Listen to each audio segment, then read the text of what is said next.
O ministro Gilmar Mendes, do Supremo Tribunal Federal, fez uma das declarações mais controversas da história desse país nessa terça-feira. E eu já vou falar sobre ela. Só que para chegar nesse ponto, eu preciso antes mostrar aquilo que o presidente da República disse também nessa terça, porque os dois assuntos se complementam. Acompanhem aqui comigo. Nessa terça-feira foi realizada no Palácio do Planalto, em Brasília, uma cerimônia para a sanção de 5 projetos de lei aprovados pelo Congresso Nacional. O ato de sancionar uma lei é a simples assinatura do presidente da República. Mas a prioridade do governo Lula sempre foi e sempre será a própria imagem. Então, para absolutamente qualquer coisa são realizadas cerimônias, que, por sinal, custam algumas dezenas de milhares de reais cada e são totalmente bancadas com o nosso dinheiro. Enfim, Luiz Inácio Lula da Silva fez um breve discurso nesse evento e tem 3 pontos dele que eu separei aqui. O primeiro deles é um exemplo de que aquela quinta série que habita dentro de cada um não deixa de existir com o passar da idade. Observe a pausa feita por Lula, que completará 80 anos de idade neste mês de outubro, no momento em que ele percebeu que a frase que estava saindo da sua boca tinha um certo duplo sentido. E é isso que nós queremos fazer nesse país. Nós temos terra, temos sol, temos chuva, temos jeito para trabalhar, temos jeito para comer. Se tem mesmo, eu não sei. Só sei que eu não faço parte dessa lista.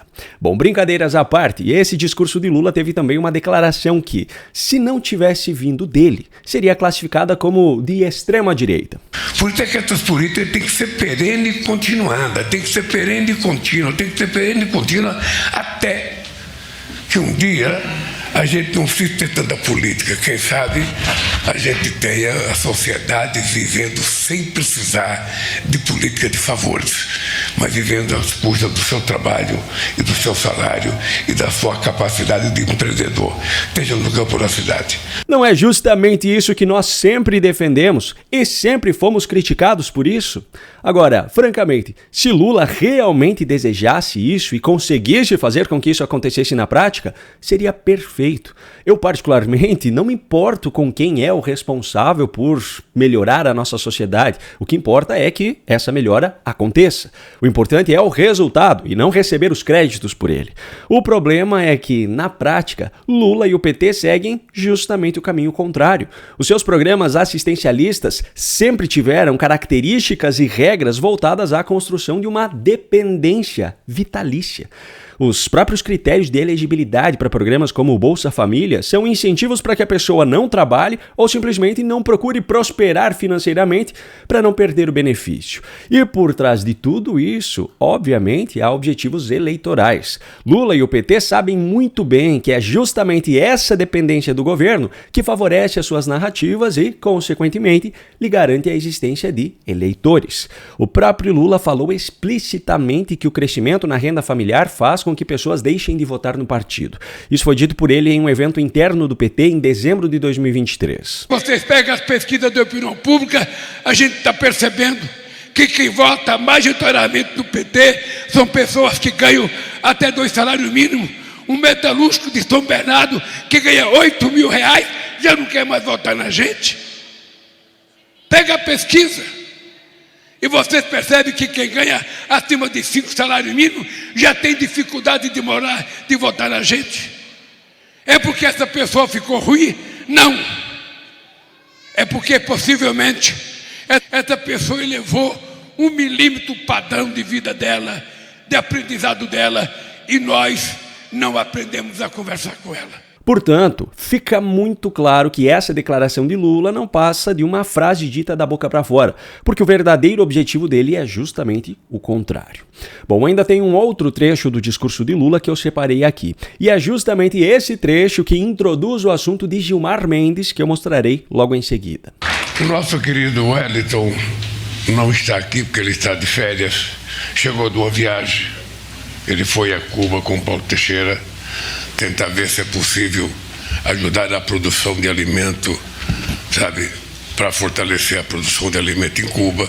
Percebeu a diferença no tom de voz dele ao falar sobre isso? Pois é, essa repentina falta de empolgação se deu pelo fato de ele estar falando algo que, indiretamente, configura um reconhecimento do fracasso do regime socialista cubano. A fala de Lula, por si só, é um reconhecimento de que o povo cubano passa fome. O curioso é que essa realidade sempre foi escondida por representantes da esquerda no mundo todo. Cuba é um exemplo de país onde os socialistas conseguiram implantar o seu regime. E é mais um exemplo do fracasso dessa ideologia que não funcionou em lugar nenhum do mundo. Só que essa mesma esquerda tem uma velha desculpa para esconder a responsabilidade da própria ideologia sobre esse resultado: os embargos dos Estados Unidos. Sim, a culpa sempre é dos Estados Unidos. E esse foi justamente um dos casos utilizados por um ministro do STF em uma declaração dada ontem.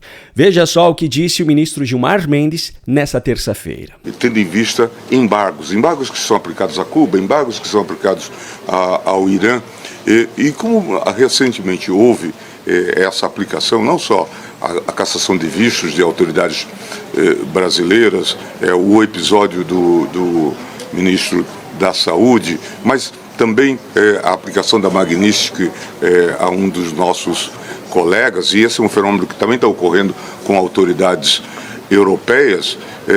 Nós estamos nos debruçando sobre um debate de lei anti-embargos para proteger as autoridades e também aquelas chamadas entidades que sofrem sanções secundárias. Primeiro ponto, nós estamos nos debruçando sobre um debate de lei anti-embargos. Nós quem? Gilmar Mendes é ministro do Supremo Tribunal Federal, que é do Poder Judiciário. Não cabe a ele ou a qualquer outro ministro apitar na formulação de qualquer projeto de lei que esteja sendo elaborado. Isso é de responsabilidade do Legislativo, que é o Congresso Nacional. E o fato de ministros estarem se debruçando sobre isso configura mais uma invasão de competência. Agora, o segundo ponto. O que exatamente ele e as demais pessoas que estão trabalhando nesse projeto pretendem estabelecer como lei? Não precisamos nem entrar em detalhes sobre a Lei Magnitsky. Podemos nos restringir aqui a algumas punições muito mais simples, como a cassação de vistos, citada por Gilmar. Os Estados Unidos exigem visto, ou seja, uma autorização prévia, devidamente documentada, para que um estrangeiro entre no seu território. Se uma pessoa não atende aos critérios definidos pelos próprios Estados Unidos para que essa autorização seja concedida, como, por exemplo, ter compactuado com um regime que praticou violações aos direitos humanos, os norte-americanos têm todo o direito de negarem o visto para essa pessoa ou de cassarem esse visto caso ele já existisse. Isso, sim, é uma questão de soberania nacional. Agora eu me pergunto, que tipo de lei poderia ser elaborada aqui no Brasil para impedir que esse tipo de punição fosse aplicada? Tentar impedir que um país estrangeiro possa controlar quem entra ou deixa de entrar no seu respectivo território é uma das formas mais escancaradas de violar a soberania nacional desse país. O mesmo vale para tentativas de impedir que esse país estrangeiro obrigue empresas sediadas em seu território a cumprirem a legislação desse próprio país. E esse caso aqui tem tudo a ver com a Lei Magnitsky, por exemplo. E tem um terceiro ponto que eu quero citar. Se Gilmar e sua turma estão tão revoltados com a conduta dos norte-americanos, por que eles simplesmente não deixam de usar então qualquer serviço ou produto que venha dos Estados Unidos? Por que Gilmar simplesmente não deixa de usar cartões de crédito Visa ou Mastercard? Por que Gilmar não deixa de usar GPS em seu carro? Por que Gilmar simplesmente não deixa de fazer publicações com a sua opinião no X?